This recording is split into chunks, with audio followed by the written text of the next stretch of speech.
Il est des éléments cachés qui interviennent dans le cheminement spirituel de l'âme pour la perturber, l'entraver et finalement la jeter à terre.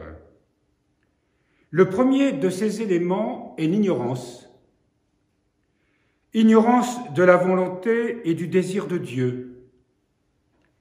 Ignorance du chemin étroit qui mène à la vie éternelle. Ignorance des ruses de l'ennemi du bien qui ne cesse de nous égarer sur la voie de la glorification du soi, c'est-à-dire du moi, et du plaisir, nous amenant à désobéir à Dieu. Ignorance de la futilité du monde, de la précarité de la gloire d'ici-bas et de la médiocrité du plaisir physique. Quant à l'ignorance de la volonté de Dieu, son remède est dans l'Évangile et la prière continuelle. L'ignorance du chemin étroit a pour remède le courage et la mise en route immédiate aujourd'hui et maintenant.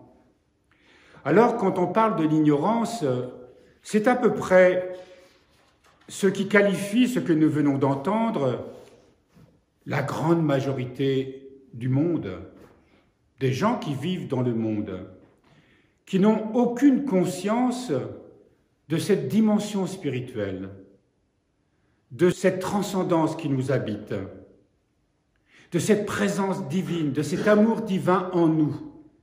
Ils sont prisonniers de la sphère du moi, avec toutes ses préoccupations, tous ses soucis, tous ses intérêts, toutes ses attentes.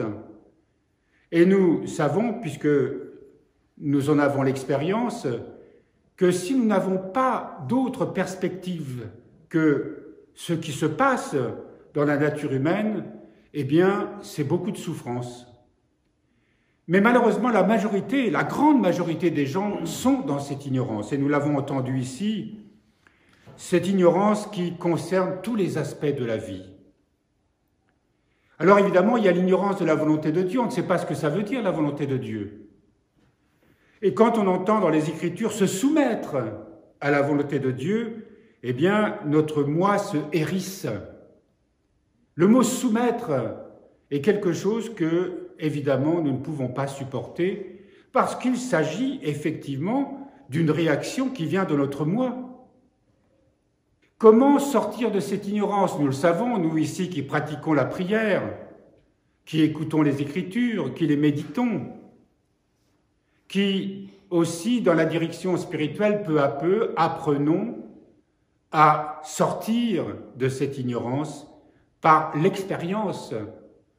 Une expérience lorsque nous sommes confrontés entre la conscience spirituelle et toutes les résistances de notre moi. Nous le savons, chaque fois qu'il y a en nous un trouble, une résistance qui engendre une réaction passionnelle, la colère, la peur, l'angoisse, la jalousie, etc. Eh bien, tout ceci nous montre à quel point notre moi nous tyrannise et nous maintient dans cette sphère-là.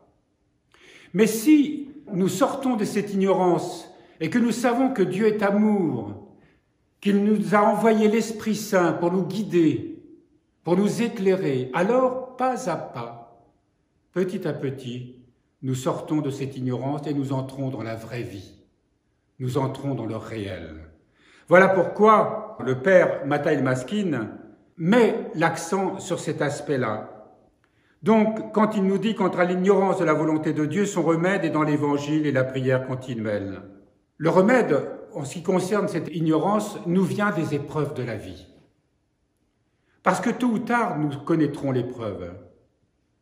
L'épreuve dans le domaine affectif, l'épreuve dans tout ce qui peut nous contrarier, l'épreuve dans l'espérance que nous y avons mis dans tel ou tel projet qui s'effondre, l'épreuve de la maladie, l'épreuve de la vieillesse aussi, où nous sentons notre corps se décliner et nous commençons à penser à la mort.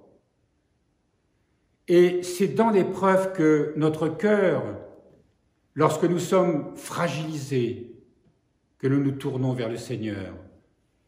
Et c'est à ce moment-là qu'il peut nous atteindre. Voilà pourquoi nos pères nous disent que tout ce qui nous arrive est volonté de Dieu. Non pas parce que Dieu, comme un père fouettard ou comme un juge, nous envoie des épreuves. Ces épreuves sont la conséquence de la vie que nous menons, du monde dans lequel nous sommes.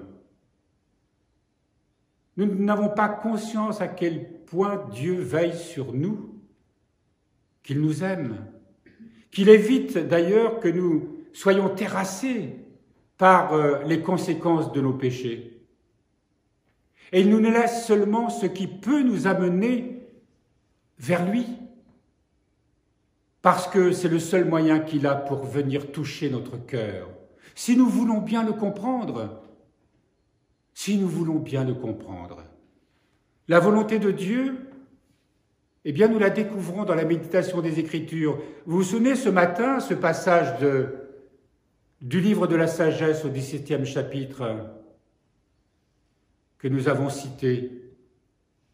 Ce n'est pas la nourriture qui donne la vie au corps, qui donne la vie aux êtres, c'est la parole de Dieu. Bien sûr que la nourriture nous nourrit, bien sûr que les soins nous guérissent, nous aident du moins à guérir, mais est-ce qu'il s'agit de préserver uniquement ce petit moi? Préserver sa vie à tout prix, la vie du corps, sans se préoccuper de l'âme? Ça n'a pas de sens.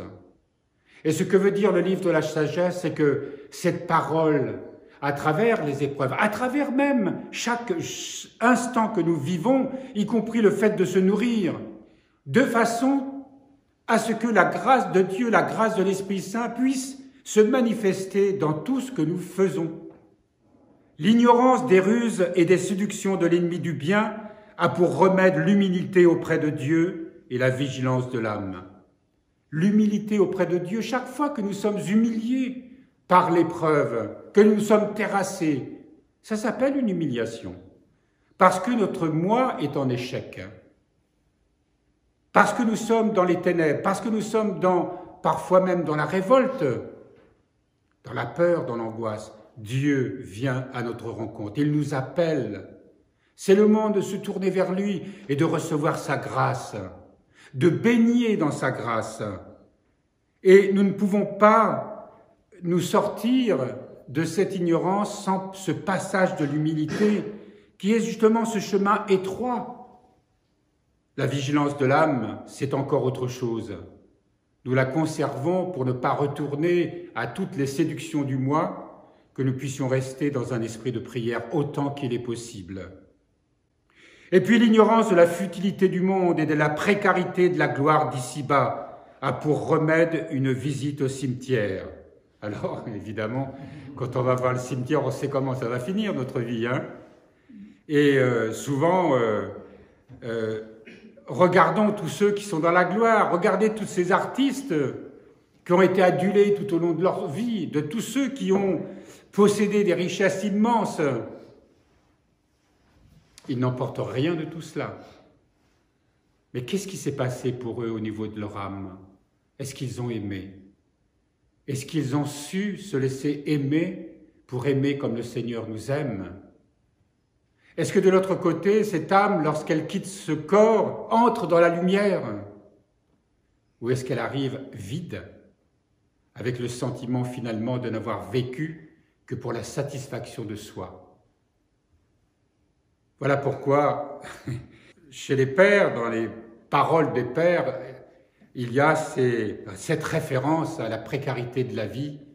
Et comme nous le savons tous, nous allons mourir. Et tout ce que nous possédons, tout ce que nous croyons posséder, tout ce que le monde croit posséder, eh bien tout cela, de l'autre côté, on ne l'emporte pas. On n'emporte seulement qu'un trésor spirituel.